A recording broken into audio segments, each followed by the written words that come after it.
everyone's here. Hello, Professor. This is Golden Glitch Studio, a recording for our pitch for Deadwater Isle. Michael. Final project pitch document titled Deadwater Isle. Vision statement. Deadwater Isle is a horror survival game where the player prepares by day to complete survival tasks and fight off waves of undead by night on a remote island during a zombie apocalypse. And For the description, Deadwater Isle is a wave-based survival horror game where the player controls a lone survivor stranded on a remote island during the early days of a zombie apocalypse. From a top-down perspective, players must survive increasingly difficult nightly waves of zombies that emerge from the surrounding waters and overrun the island's shores. During the day, players explore the island, gather resources, manage survival needs such as health, injuries, hunger, and fatigue, and prepare defenses to improve their chances of surviving the next night. Featuring a styled, low poly art style and a 1970s setting, Deadwater Isle focuses on strategic planning, character progression, and working towards a defined end goal rather than endless survival. Mechanics of the game, Aspen. we're going to have the mechanics of the game. We're going to have wave-based enemy encounters that occur each night. Player-based or player character class selection affecting the abilities and playstyle of the game. Character progression system that allows players to level up and unlock new skills. A day and night cycle that separates preparation and combat phase. Survival management mechanics, including health, injuries, hunger, fatigue, and completing objectives during the day. And then, of course, it's going to be on PC.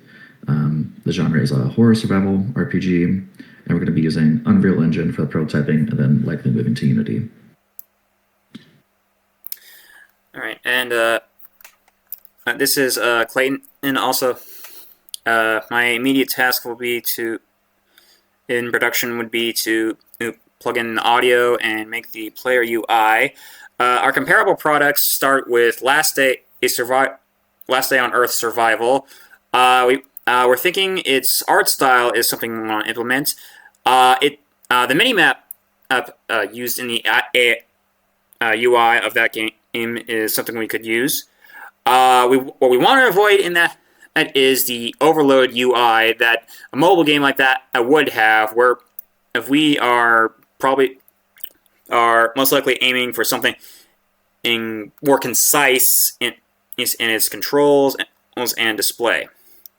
Another good example for gameplay is the top-down survival RPG of Project Zomboid, which also includes a day and night cycle, a little more, or with more time base, but it is implemented it for different scenarios. In there, they also use customizable skill sets, which we would like to implement, and likely in somewhere in the back end of production. But it does include exploration and scavenging for an economy. So yeah, that is most likely going to be the one of the focuses as we make in our level design. What we will be avoiding is again, as described in the description, the endless gameplay of no defined ending.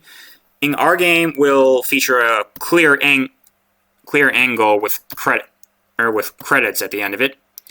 One wave-based survival shooter that comes to mind is Last Stand 2.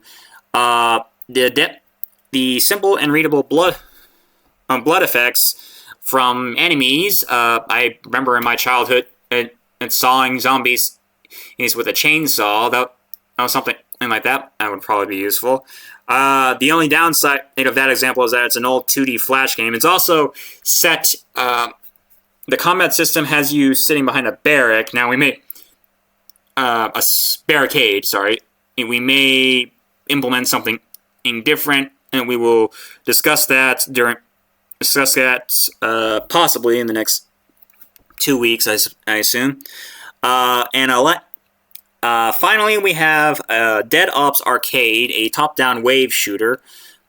It has a wave-based level progression in 360-degree combat with wave progression, and again, the only thing we would eliminate from that is not having a clear end condition, and we would be aiming for some kind of narrative end. Okay, now we get to Aspen. Okay, I'm Aspen. I'm doing the modeling and the player controller controls. Reading off the feature list here, the high priorities are going to be the low poly art style for environments and characters, so meaning a lot of modeling. Building the game story, night phase featuring the wave-based enemy encounters, day phase focused on exploration, resource gathering, crafting, and progressing toward the main objective. Responsive top-down player controls as well.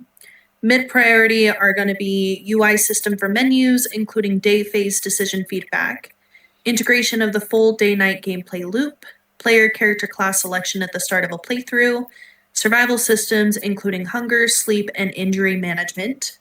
Low priority is going to be a mini-map displaying nearby points of interest, maybe cut, we're not sure on that one.